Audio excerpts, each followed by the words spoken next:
ध्यान से सुनिए बच्चा, ध्यान से सुनिए। हम पढ़ेंगे अंश पूंजी। अंश पूंजी क्या होता है तो ध्यान से सुनिएगा कि अंश पूंजी कंपनी की संचालन करने के लिए पूंजी की आवश्यकता होती है। कंपनी को संचालन करने के लिए या कंपनी को चलाने के लिए पूंजी की आवश्यकता होती है। तो कंपनी अपनी पूंजी जब अंशों के निर्गमन करके प्राप्त करती है, जैसे अंशों को बेचकर जब कंपनी अपनी पूंजी प्राप्त करती है तो उसी को अंश पूंजी कहा जाता है। ध्यान से सुनिएगा कि अंश पूंजी का मतलब होता है कि जब कंपनी अंशों को निर्गमित करके और पूंजी प्राप्त करती है तो उसको अंश पूंजी कहा जाता है। और अंश पूंजी के कुछ प्रकार होते हैं, जैसे ध्यान रखिएगा, पहले अधिकृत पूंजी, निर्गमित पूंजी, उसके बाद प्रार्थित पूंजी, याचित पूंजी, चुकता पूंजी और संचित पूंजी। पहला होता है, ध्यान से सुनिएगा, पहला अधिकृत पूंजी, दूसरा निर्गमित पूंजी, तीसरा प्रार्थित पूंजी और चौथा याचित पूंजी और उसके बाद चुकता पूंजी और संचित पूंजी। तो अधिकृत पूंजी से आशय अधिकृत पूंजी वह पूंजी जिसका उल्लेख कंपनी के पार्षद सीमा नियम में होता है। जिस पूंजी का उल्लेख, ध्यान रखिएगा, जिस पूंजी का उल्लेख कंपनी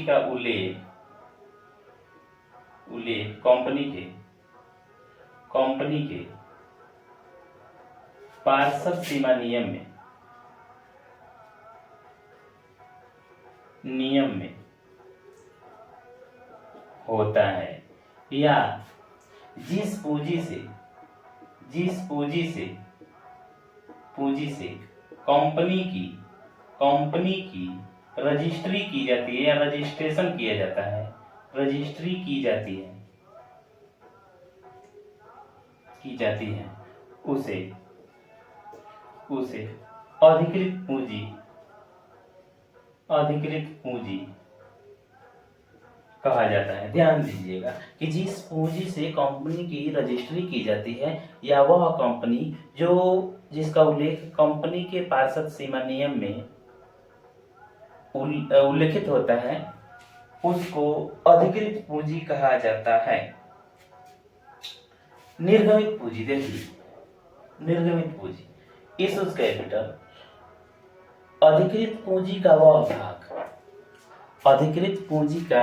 वह भाग जिसको जनता को लेने के लिए आमंत्रित किया जाता है या निर्गमित किया जाता है।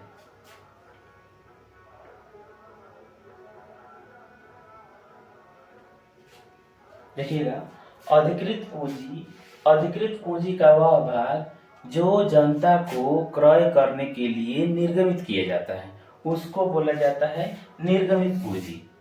अधिकृत पूंजी का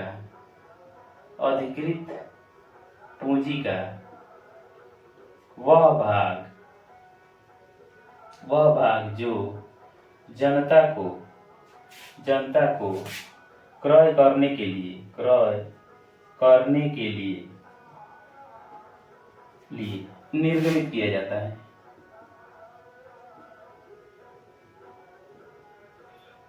निर्गमित किया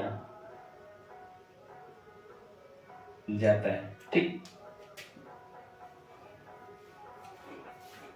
देखिए, अधिकृत पूंजी का वह भाग जो जनता को क्रय करने के लिए निर्गमित किया जाता है, निर्गमित पूंजी कहलाता है। उसके बाद अब हो गया आपका प्रार्थित पूंजी। प्रार्थित पूंजी वह पूंजी होता है जिसके लिए जनता कंपनी के पास आवेदन पत्र भेजती है। तो यहाँ प्रार्थित पूंजी से आशय निर्गमित पूंजी का वह भाग जो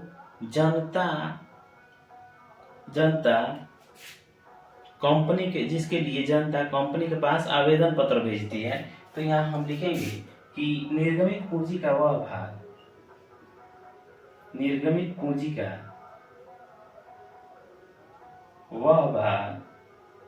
जिसके लिए जनता कंपनी के पास आवेदन पत्र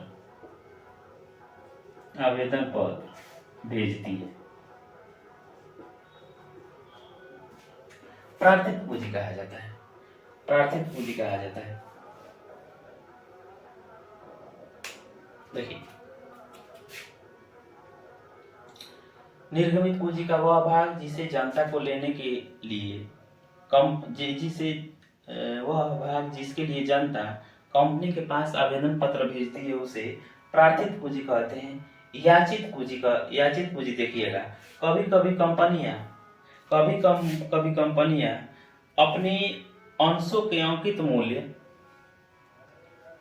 एक साथ नहीं मांगती, कभी कभी कंपनियां अपने अंशों का अंकित मूल्य एक साथ न मांगकर किस्तों में मांगती है, तो किस्तें द्वारा मांगी गई राशि कंपनी के लिए याचित पूंजी कहलाती है। यह याचित पूंजी प्रथम याचना, द्वितीय याचना और तृतीय याचना के नाम से जाना जाता है। ठीक,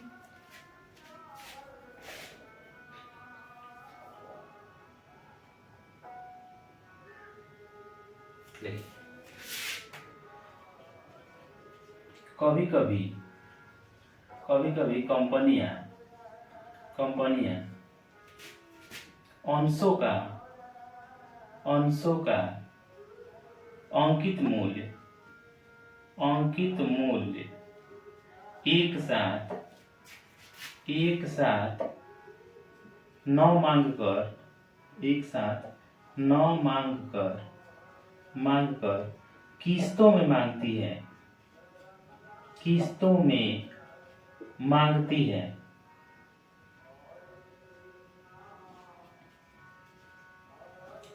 तो किस्तों द्वारा प्राप्त किया गया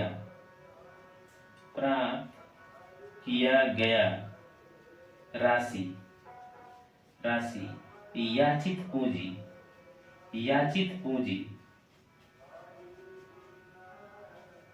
पूंजी कहलाता है। ध्यान से सुनिएगा, याचित पूंजी कहलाता है। अब होता है चुकता पूंजी, पेड अप कैपिटल।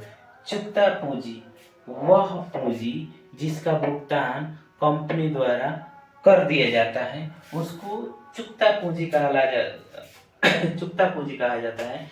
चाहे मांगी गई पूंजी का वह भाग जिसे अंशधारियों द्वारा या जनता द्वारा भुगतान कर दिया जाता है, चुका दिया जाता है, चुकता पूंजी कहा जाता है। ठीक, यहाँ लिखेंगे मांगी गई या याचित पूंजी का वह भाग जिसे जनता द्वारा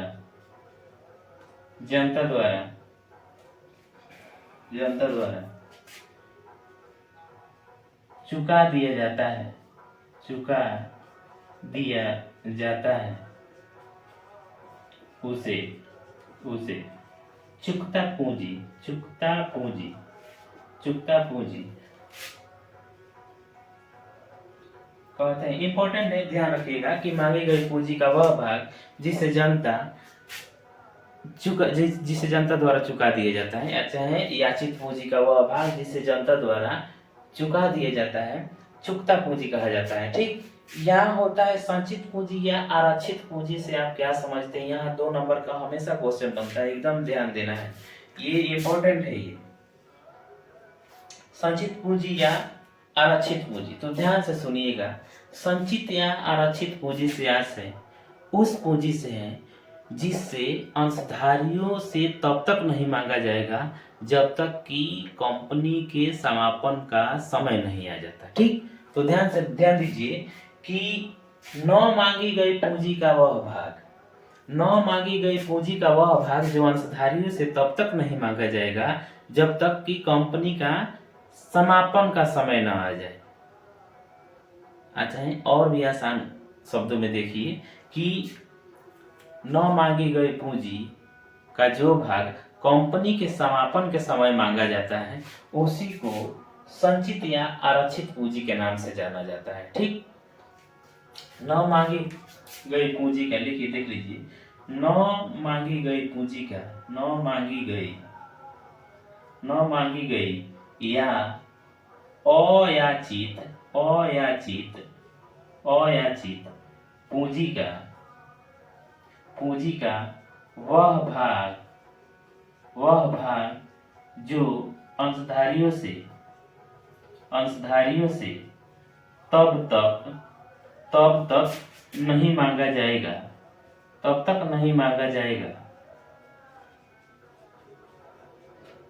जब तक कि कंपनी का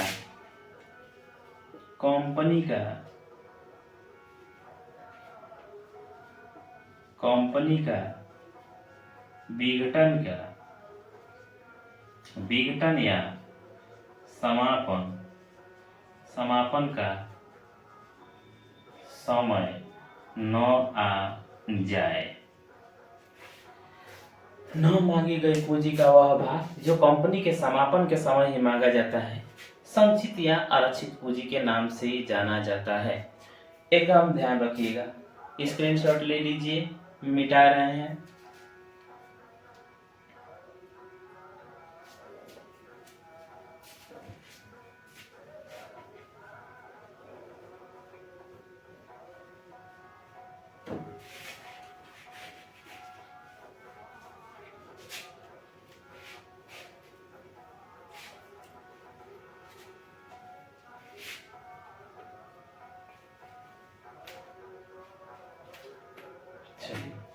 ध्यान दीजिए, और कुछ पॉइंट होते हैं जो 2-2 नंबर के क्वेश्चन बनते हैं, उसको हम पढ़ेंगे। ध्यान दीजिएगा कि अंशों के निर्गमन की प्रक्रिया, देखिए अंशों के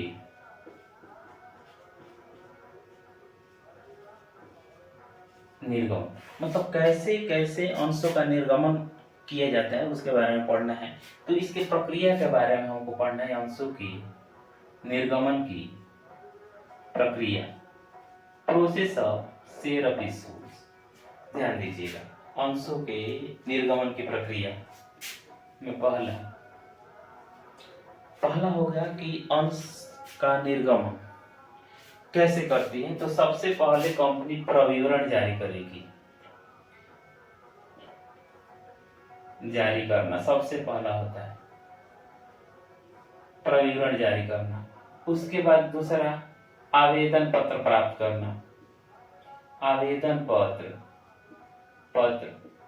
करना, तीसरा हो जाएगा आवेदन पत्र के बाद अंशों का आवंटन करना,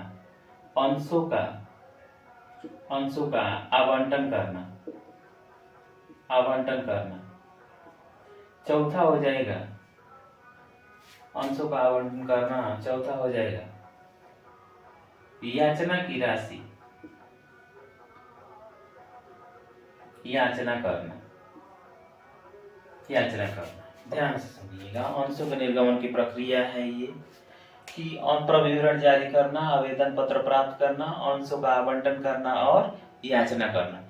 प्रविवरण जारी करना, प्रविवरण क्या होता है तो देखिएगा, प्रविवरण प्रोस्पेक्टस बोला जाता है। प्रविवरण का मतलब होता है कि प्रविवरण जब जारी करेगी तो प्रविवरण में कंपनी के क्या उद्देश्य हैं, कंपनी की पूंजी क्या है, लाभांश का रेट क्या है, इन सारी चीजों का वर्णन किस में दिया रहता है, प्रविवरण में लिखा रहता है। मतलब ये कंपनी के बारे में समस्त चीजों का वर्णन इस प्रविवरण में लिखा जाता है। यह क्या करेगी कि कंपनी इशू करेगी प्रविवरण, तो जनता उस प्रविवरण को पढ़ेंगे और उसके बाद अगर इच्छुक होंगे तो वह क्या करेंगे, आवेदन करेंगे कंपनी के पास। आवेदन पत्र के साथ कुछ राशि भी कंपनी को देंगे, तो इस राशि को कंपनी क्या करेगी, प्राप्त करेगी। देखिएगा, प्रत्येक याचना के लिए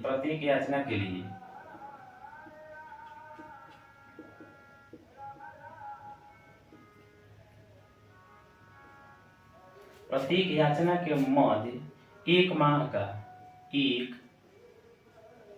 माह का एक माह का समय समय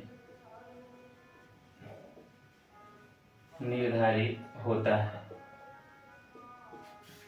ठीक, प्रत्येक याचना के मध्य एक माह का समय होता है और प्रत्येक याचना चुकाने के लिए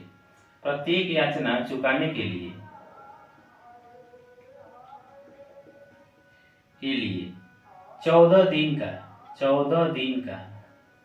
दिन का समय दिया जाता है।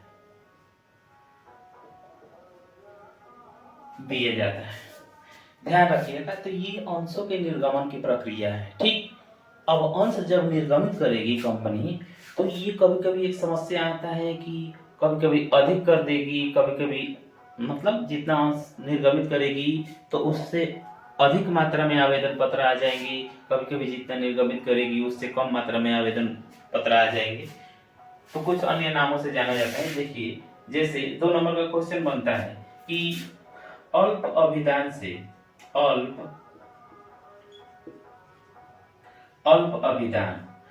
अभिदान यानी अंडर सब्सक्रिप्शन बोला जाता है। अंडर सब्सक्रिप्शन मतलब अल्प अभिदान। कहने का मतलब है कि जितना कंपनी अंश निर्गमित करेगी, जितना अंश कंपनी निर्गमित करती है जनता द्वारा चाहे अंशधारियों द्वारा, उससे अधिक मात्रा में आवेदन पत्र कंपनी के पास उससे कम मात्रा में आवेदन पत्र आते हैं तो उसको अल्प अभिदान कहा जाता है। ठीक, मतलब जितना अंश कंपनी निर्गमित करना चाहती है, चाहे जितना अंश निर्गमित करती है, यदि उससे कम मात्रा में आवेदन पत्र आते हैं तो उसको अल्प अभिदान कहा जाता है। ध्यान से सुनिएगा, ये पहला हो गया अल्प अभिदान। उसके बाद एक आता है अति अभिदान।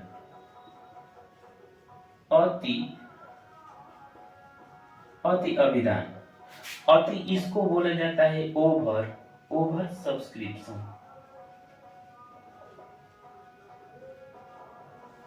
ओवर सब्सक्रिप्शन इसका मतलब होता है कि जितना अंश कंपनी निर्गमित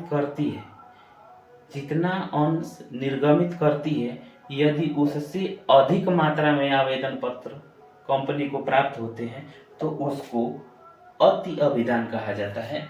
ये अल्प अभिदान, अति अभिदान। अल्प अभिदान में ध्यान रखिएगा, अल्प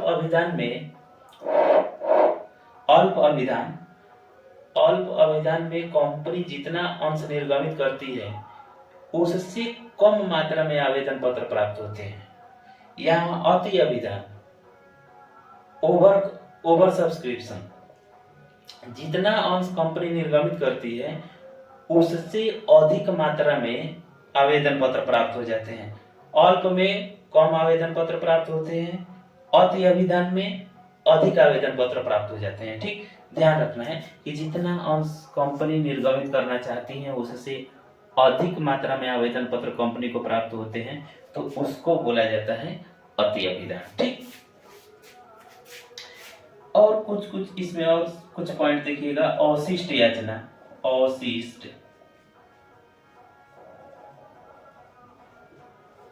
याचना इसको बोला जाता है कॉल्स इन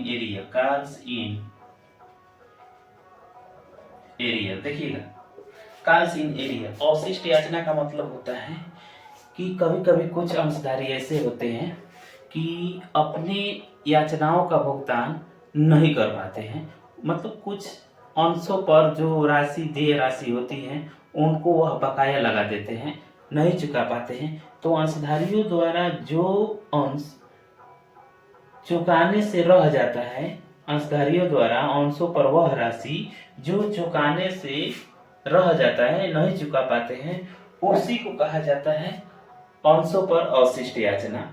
जो बकाया अंशधारियों द्वारा अंशों पर लगाया जाता है उसी को अवशिष्ट याचना के नाम से जाना जाता है, कॉल्स इन एरियर के नाम से जाना जाता है। अगला होता है कि अग्रिम याचना। अग्रिम याचना कॉल्स इन एडवांस बोला जाता है, कॉल्स इन एडवांस, ध्यान रखिएगा, कॉल्स इन एडवांस। कभी कभी कुछ अधिकारी ऐसे होते हैं कि अपनी याचनाओं या आवंटन की राशि समय से पहले ही कर देते हैं। कि जैसे मान लीजिए कि कुछ एक अंशधारी है और जो अपनी प्रथम याचना की राशि आवंटन के साथ ही कर देता है। मतलब प्रथम याचना की राशि का भुगतान आवंटन के साथ ही कर देता है, तो उसी को मतलब आवंटन प्रथम याचना अभी का समय नहीं आया है और उससे पहले जब आवंटन आएगा तो प्रथम याचना की राशि का भुगतान वह क्या करेगा, आवंटन के साथ कर देगा, तो उसको अग्रिम याचना के नाम से जाना जाता है। मतलब कुछ अंशधारी ऐसे होते हैं जो अपनी याचनाओं का भुगतान तिथि से पहले ही कर देते हैं, उसी को अग्रिम याचना के नाम से जाना जाता है, कॉल्स इन एडवांस के नाम से जाना जाता है। ठीक, एक होता है कि न्यूनतम अभिदान,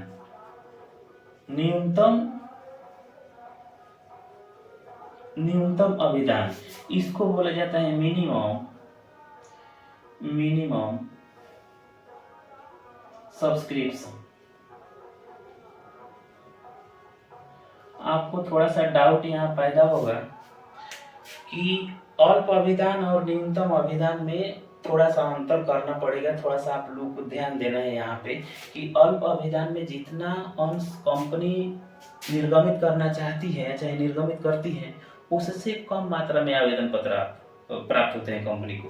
देखिएगा यहाँ न्यूनतम अभिदान का मतलब होता है कि कंपनी द्वारा प्राप्त किया गया वह रकम जो कम से कम मिनिमम,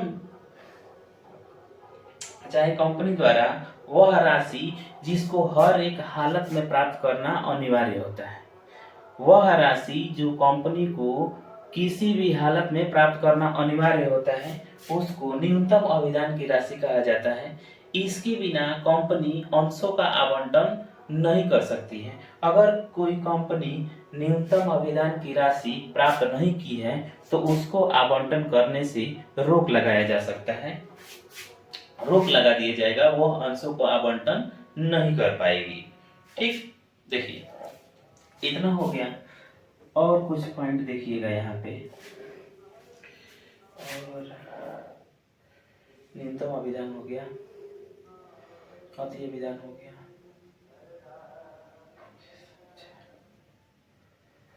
तो अभिदान और क्या है यार,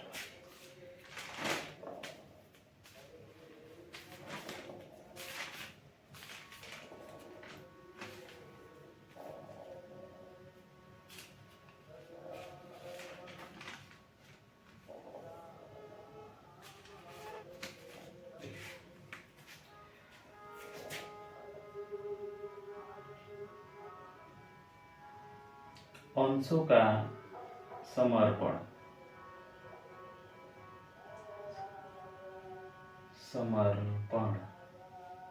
अंशों का समर्पण ध्यान दीजिएगा कि जब कोई अंशधारी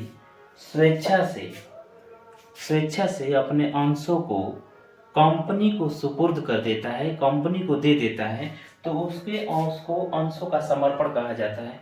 देखिएगा कि जब कोई अंशधारी यह महसूस करता है कि हम अपने अंशों का भुगतान चाहे अंशों की राशि नहीं चुका पाएंगे, तो वह अपनी इच्छा से, अपनी मर्जी से अपने जितने अंश होते हैं वह कंपनी को सौंप देता है, उसी को अंशों का समर्पण कहा जाता है। ठीक, ध्यान रखिएगा अंशों का समर्पण। यहाँ देखिएगा कि अब आता है अंशों का हरण,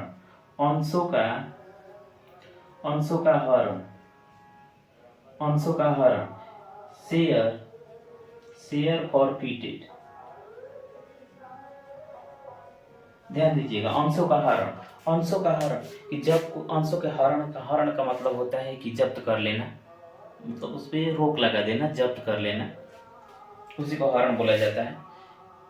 कि जब कोई अंशधारी अपने अंशों पर बकाया राशि का भुगतान नहीं कर पाता है तो संचालक मंडल द्वारा उसको सूचना दिया जाता है, और सूचना देने के बाद भी अगर वह अंशधारी अपने अंशों का भुगतान नहीं करता है या चाहे अंशों की राशि का भुगतान नहीं चुका पाता है तो उसके अंशों को कंपनी द्वारा संचालकों द्वारा जब्त कर लिया जाता है। उसी क्रिया को जब्त करने की क्रिया अंशों का हरण कहलाता है। ठीक, इस अब होता है अंशों के निर्गमन। निर्गमन की विधियां होता है, ध्यान दीजिएगा। अब अंशों के निर्गमन यहाँ पर देख लीजिएगा थोड़ा सा। अंशों के निर्गमन, हरण अंशों का पुनर्निर्गमन। देखिए, हरण अंशों का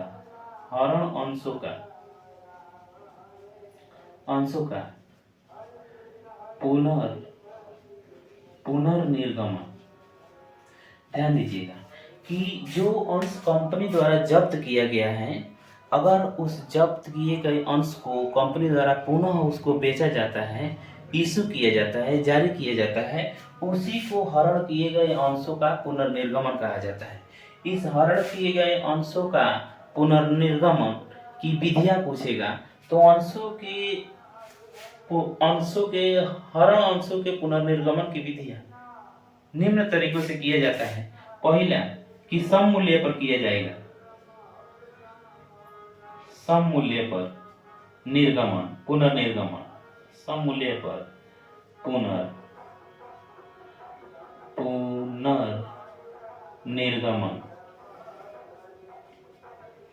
पुनर्निर्गमन। ध्यान दीजिएगा। दूसरा प्रब्याजी पर प्रब्याजी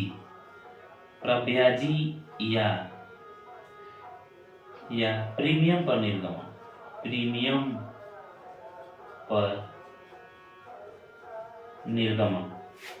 तीसरा कि कटौती पर पुनर्निर्गमन। ध्यान दीजिएगा, हरण किए गए अंशों का कंपनी द्वारा जो अंश जब्त किए गए रहते हैं उसको पुनः दोबारा जब उसको बेचा जाता है, निर्गमन किया जाता है, तो उसी को अंशों का पुनर्निर्गमन कहा जाता है। अंशों का पुनर्निर्गमन 3 तरीकों से होता है। जैसे सम मूल्य पर पुनर्निर्गमन, मतलब जितने अंशों का अंकित मूल्य है उसी मूल्य पर उसको बेचा जाएगा तो अंशों के सम मूल्य पर निर्गमन कहा जाएगा। जैसे 100 रुपए वाला अंश है तो 100 रुपए में उसको बेचा जाएगा तो उसको अंशों के सम मूल्य पर निर्गमन कहा गया है। ठीक, कहा जाएगा। प्रब्याजी या प्रीमियम पर निर्गमन, इसका मतलब होता है कि जब अंशों का निर्गमन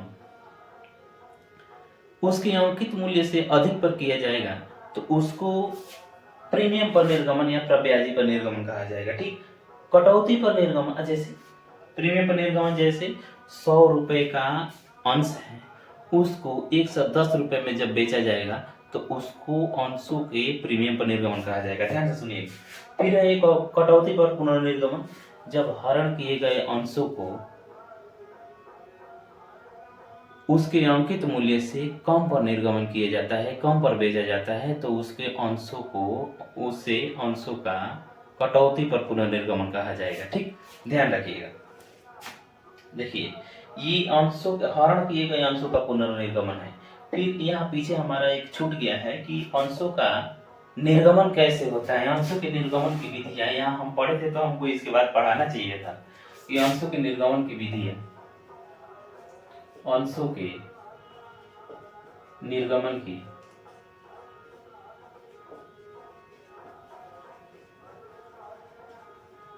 विधि है। देखिए, अंशों के निर्गमन की विधि, तो जैसे जैसा सम मूल्य पर, प्रीमियम पर और कटौती पर होता है वैसे भी यहाँ पर भी अंशों को निर्गमन की विधियां 3 तरीकों से होते हैं। जैसे सम मूल्य पर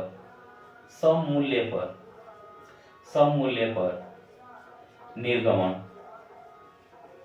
सम मूल्य पर निर्गमन, कटौती पर निर्गमन, कटौती या बट्टे पर निर्गमन, बट्टे पर निर्गमन।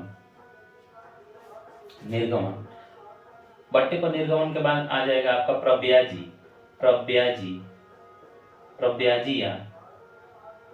या प्रीमियम पर निर्गमन।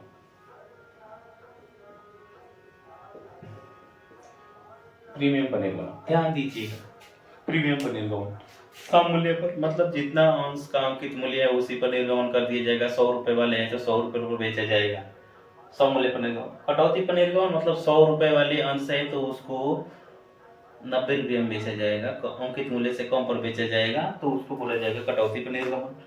प्रब्याजी या प्रीमियम पर निर्गमन का मतलब होता है कि जितने का अंश है उससे अधिक मूल्य पर बेचना है, या 100 रुपए का अंश है तो उसको 110 रुपये पर 110 रुपये पर जब निर्गमन किया जाएगा तो उसको प्रब्याजी या प्रीमियम पर निर्गमन कहा जाएगा। इतना एकदम चीजें एकदम ध्यान में रखिएगा, यहाँ से क्वेश्चन बनेंगे और 100% बनेंगे, ध्यान रखना है। थैंक यू, धन्यवाद, स्वस्थ रहिए और मस्त रहिए। देखिए हम लोगों ने पिछला क्लास में हम लोगों ने पढ़ा था, पिछले क्लास में कि अंश पढ़े थे, अंश के प्रकार पढ़े थे। अंश के प्रकार में पूर्वाधिकार अंशों के कितने प्रकार के होते हैं उनको भी पढ़ा था। और उसके बाद हमने पढ़ा था कि अंश और समता अंश और पूर्वाधिकार अंश में हमने अंतर पढ़ा था। आज हम देखेंगे कि पूर्वाधिकार अंश के भुगतान की विधियां, मतलब कैसे पूर्वाधिकार अंशों का किन तरीकों से भुगतान किया जाता है, उसी के बारे में हम लोगों को पढ़ना है। तो पहला ध्यान दीजिएगा कि नए अंशों का निर्गमन करके पूर्वाधिकार अंशों का भुगतान किया जा सकता है। जैसे कंपनी क्या करती है कि नए अंश यानी कोई समतांश निर्गमित करेगी, मतलब समतांश बेचेगी। बेचने के बाद जो पैसा प्राप्त होगा तो उससे क्या करेगी कि पूर्वाधिकार अंशों का भुगतान कर देती है। तो एक इस तरह से पूर्वाधिकार अंशों का भुगतान हो जाता है, पहला। दूसरा नंबर की लाभ में से भुगतान होता है कि प्रत्येक कंपनी अपने लाभ का कुछ हिस्सा संचय करके रखती है और जरूरत पड़ने पर उसको खर्च करती है। तो कभी कभी कंपनियां ये करती है कि अपने लाभ में से जो संचय की रहती है उससे पूर्वाधिकार अंशों का भी भुगतान किया जा सकता है। तो ये दो तरह से हो गया। तीसरा होता है कि अन्य अंशों में परिवर्तन करके, कभी अंशों को दूसरे अंश में परिवर्तन करा सकते हैं, बदलना चाहते हैं कि तो वो क्या करेंगे कि जैसे पूर्वाधिकार अंशधारी हैं तो भुगतान कराने के बजाय वो ये सोचते हैं कि हम अपने अंशों को समता अंशों में परिवर्तन करा लेंगे।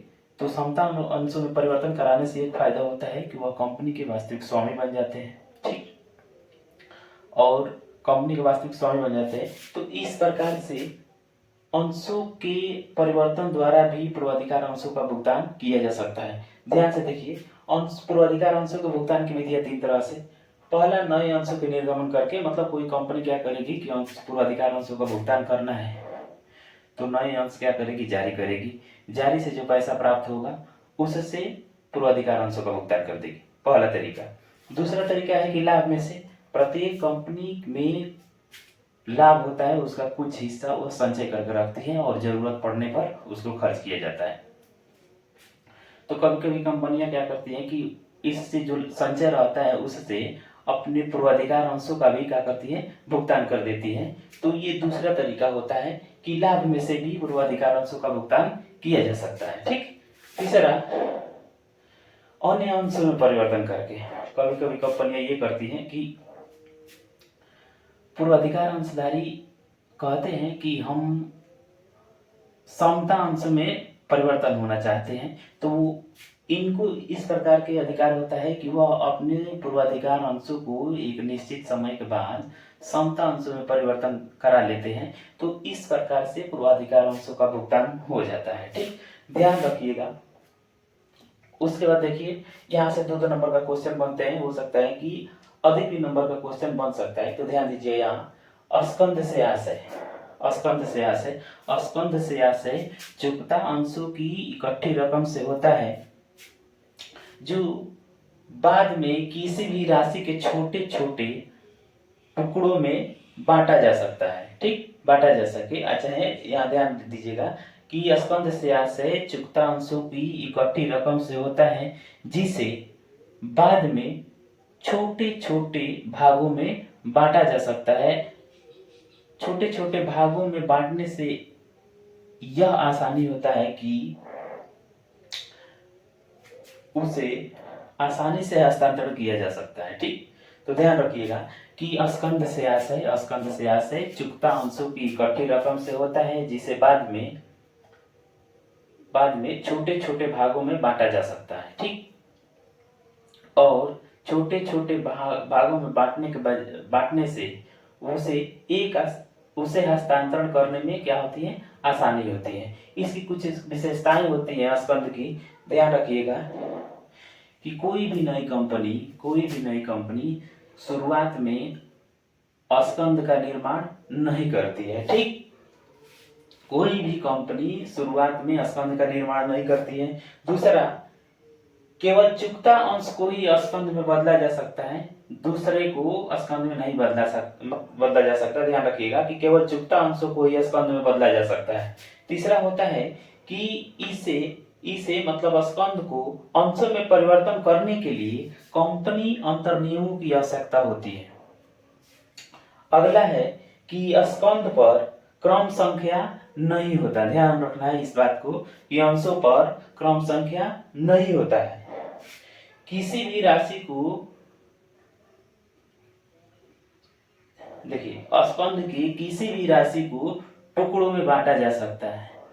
ध्यान रखना है, फिर से एक बार देख लीजिए कि स्कंद से आशय चुकता अंशों की इकट्ठी रकम से होता है, जिसे बाद में छोटे छोटे भागों में बांटा जा सकता है, जिससे उसका हस्तांतरण क्या होता है, आसान हो जाता है। ठीक, इसकी विशेषताएं में होता है कि कोई भी कंपनी प्रारंभ में स्कंद का निर्माण नहीं कर सकती, केवल चुकता का अंशों को वही अंश में परिवर्तन करने का अधिकार होता है। अगला है कि अंशों में परिवर्तन करने के लिए कंपनी की अंतर्नियमों की आवश्यकता होती है। अगला होता है कि स्कंधों पर क्रम संख्या नहीं लिखा होता। अगला है कि किसी भी राशि को, चाहे किसी भी स्कंध की राशि को टुकड़ों में विभाजित किया जा सकता है। ठीक, अगला देखिए, ये बोनस अंश का से क्वेश्चन बनता है कि बोनस अंश होता क्या है। ठीक, 2 नंबर का क्वेश्चन आता है, चाहे 3 नंबर का क्वेश्चन आएगा, चाहे विशेषता वगैरह पूछेगा तो नंबर बढ़ा सकता है। तो ध्यान दीजिएगा कि बोनस अंश वे अंश जो कंपनी के विद्यमान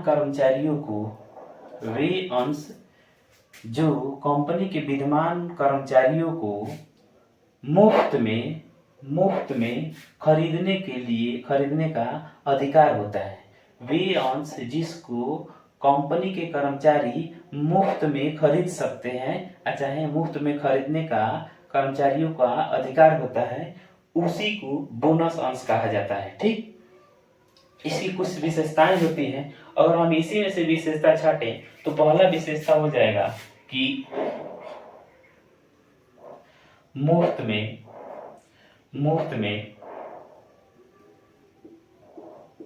खरीदना, मुफ्त में कर्मचारियों द्वारा खरीदा जाता है। दूसरा, यह केवल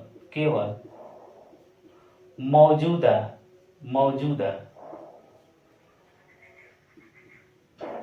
कर्मचारियों के लिए, मतलब कि बोनस अंश को खरीदने का अधिकार केवल जो काम कर रहे हैं, पहले से विद्यमान कर्मचारी हैं, वही खरीद सकते हैं, दूसरा कोई नहीं खरीद सकता। तीसरा, कि इससे मतलब बोनस अंश से इससे कंपनी की नकद पर कोई प्रभाव नहीं पड़ता। ठीक, क्योंकि मुफ्त में दिया जाता है तो नकदी नहीं तो कम होती है, नहीं तो नहीं आती है। ठीक, तो ध्यान रखा है कि इससे कंपनी के नकद पर कोई प्रभाव नहीं पड़ता। अगला इसमें लिख सकते हैं कि इससे कंपनी के अंशधारकों की संख्या में कोई बदलाव नहीं होता, कोई बदलाव नहीं। ठीक,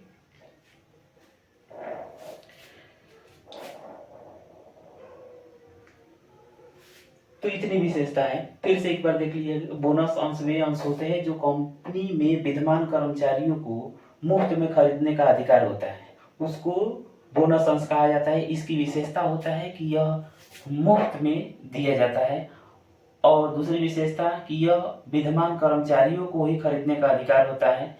तीसरा होता है कि इसमें इससे कंपनी के नकदी पर कोई प्रभाव नहीं पड़ता, क्योंकि न मुफ्त में बेचा जा रहा है तो न ही पैसा आ रहा है और न ही पैसा जा रहा है। ठीक, इससे अंशधारियों की संख्या में भी कोई परिवर्तन नहीं होता, क्योंकि विद्यमान कर्मचारियों को ही दिया जाता है। तो इतनी सारी विशेषता है, ध्यान रखिएगा।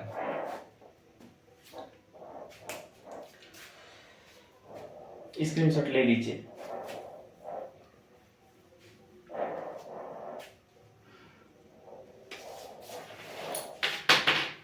मिटाना है।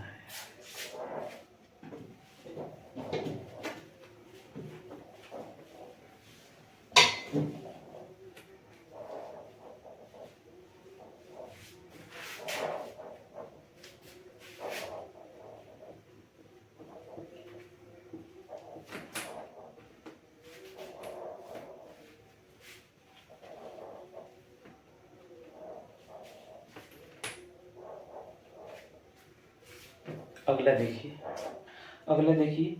अब हम पढ़ेंगे थोड़ा सा, यहाँ ध्यान दीजिएगा कि प्रारंभिक व्यय क्या होता है। प्रारंभिक व्यय, ये दो नंबर का क्वेश्चन बन सकते हैं। प्रारंभिक व्यय देखिए, प्रारंभिक व्यय ऐसे व्यय जो कंपनी के संचालन करने के लिए, ऐसे व्यय जो कंपनी के संचालन करने में किए जाते हैं। अच्छा है, ऐसे व्यय जो कंपनी संचालन करने के दौरान किए जाते हैं, चाहे ऐसे व्यय जो व्यापार शुरू करने से पहले किए जाते हैं, उस व्यय को प्रारंभिक व्यय कहा जाता है। जैसे लिखते देखिए कैसे, ऐसे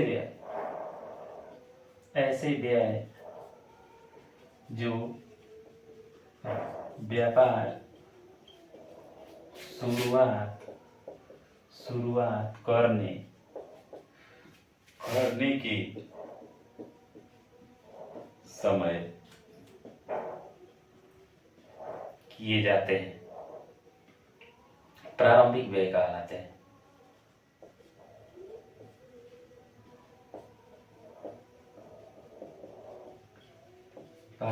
जैसे देखिए, और कंपनी के प्रारंभ में कौन कौन से व्यय किए जाते हैं, ध्यान रखिएगा कि कंपनी की जब स्थापना की जाएगी तो उसका रजिस्ट्रेशन शुल्क लगेगा, तो वो भी क्या होगा, प्रारंभिक व्यय के अंतर्गत आएगा। क्योंकि कंपनी के रजिस्ट्रेशन शुल्क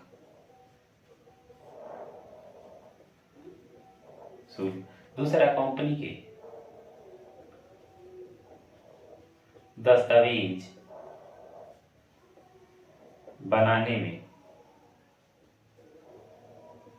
बनवाने में खर्च। ठीक, कंपनी के बैनर छपवाने में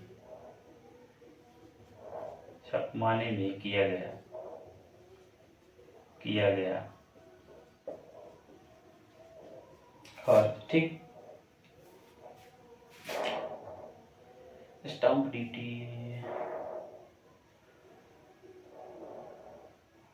अच्छा ये स्टाम्प, अच्छा रहने दीजिए, इतना ही ध्यान रखिएगा। कंपनी की प्रारंभिक पुस्तकें लिखेंगे, कंपनी की प्रारंभिक पुस्तकें कंपनी की प्रारंभिक पुस्तकें, मतलब कंपनी अपने गाइडलाइंस के लिए कुछ पुस्तकें छपवाती है, उसी को कंपनी की प्रारंभिक पुस्तकें कहा जाता है। तो ध्यान रखिएगा, ठीक, इसको। ठीक,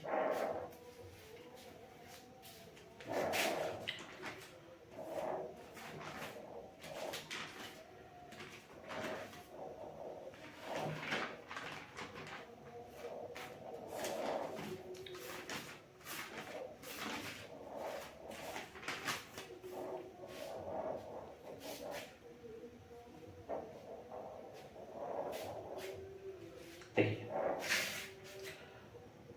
प्रारंभिक व्यय हो गया, ठीक। देखिए प्रारंभिक व्यय ऐसे व्यय जो व्यापार के शुरुआत के दौरान किए जाते हैं, चाहे व्यापार शुरू करने के समय किए जाते हैं, जैसे कंपनी के रजिस्ट्रेशन शुल्क, कंपनी के दस्तावेज बनवाने का खर्च, कंपनी के बैनर छपवाने का खर्च और कंपनी के प्रारंभिक पुस्तकें, ठीक। अब आता है कंपनी, देखिए यहाँ पे अधिकार अंश एक आता है, अधिकार अंश, अधिकार अंश, अधिकार अंश एकदम ध्यान रखिएगा। ये अधिकार अंश होता क्या है? तो देखिए अधिकार अंश को ध्यान से सुनिएगा कि जब कंपनी को अतिरिक्त पूंजी की जरूरत होती है, जब कंपनी को अतिरिक्त पूंजी की जरूरत होती है तो वह नए अंश निर्गमित करती है। वह बाहरी जनता के लिए, मतलब आम जनता के लिए अंशों का निर्गमन न करके जो विद्यमान कर्मचारी रहते हैं, पहले से मौजूद जो कर्मचारी रहते हैं, उनको खरीदने के लिए अंशों का निर्गमन किया जाता है। तो इस प्रकार के अंश को अधिकार अंश कहा जाता है। फिर से सुनिएगा कि अधिकार अंश वे अंश होते हैं जो कंपनी में पहले से मौजूद कर्मचारियों के लिए निर्गमित किए जाते हैं, कि वह कंपनी के जो मौजूद कर्मचारी है वही खरीदेंगे, दूसरा कोई इसको नहीं खरीद सकता है, ठीक। तो इस प्रकार के अंश को अधिकार अंश कहा जाता है कि इस प्रकार के अधिकार अंश को खरीदने का अधिकार किसके पास होता है? पहले से मौजूद कर्मचारियों को होता है, ठीक। अब ये क्या किया जाए, इसको खरीदा जाएगा। इसके अलावा एक पहला था बोनस अंश, वो भी विद्यमान कर्मचारियों के लिए था, लेकिन वह मुफ्त में था। लेकिन यहाँ ये क्या करेंगे, यहाँ विद्यमान कर्मचारियों के लिए है, लेकिन यह क्या करेंगे, ये पैसे से खरीदेंगे, यह मुफ्त नहीं है। ये एकदम ध्यान में रखिएगा कि अधिकार अंश वे अंश होते हैं जो कंपनी में मौजूद कर्मचारियों के लिए कंपनी में मौजूद कर्मचारियों को खरीदने के लिए निर्गमित किए जाते हैं। उन अंशों को खरीदने का प्रथम अधिकार इन्हीं का होता है, बाहरी जनता उसको नहीं खरीद सकते, प्रथम अधिकार इन्हीं को होता है, ध्यान रखिएगा। तो उसी को अधिकार अंश बोला जाता है। लिख दे रहे हैं, थोड़ा सा डिटेल में कर दे रहे हैं कि जब कंपनी को अतिरिक्त पूंजी की जरूरत होती है तो वह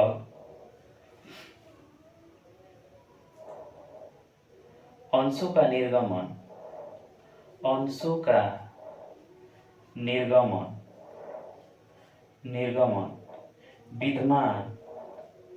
विद्यमान कर्मचारियों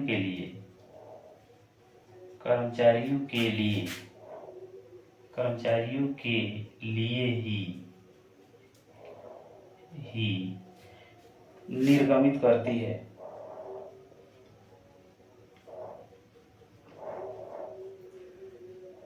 है और कर्मचारी द्वारा ही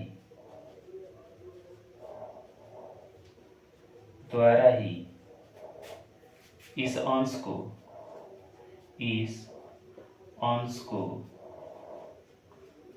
खरीदने का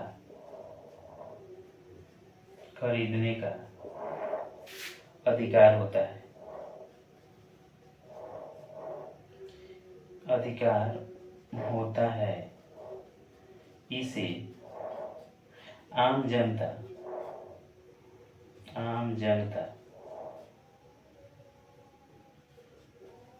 नहीं खरीदती। ध्यान रखिएगा कि जब कंपनी को अतिरिक्त पूंजी की जरूरत होती है तो वह सबसे पहले विद्यमान कर्मचारियों को जो अंश निर्गमित करती है उसको बेचने का, उसको खरीदने का अधिकार दे देती है। तो विद्यमान कर्मचारी ही उस अंश को खरीद सकते हैं, दूसरा व्यक्ति उसको नहीं खरीद सकता। तो कर्मचारियों को इस अंश पर अधिकार होने के कारण इसे अधिकार अंश कहा जाता है। ठीक, ध्यान रखिएगा इसको। ठीक है, थैंक यू।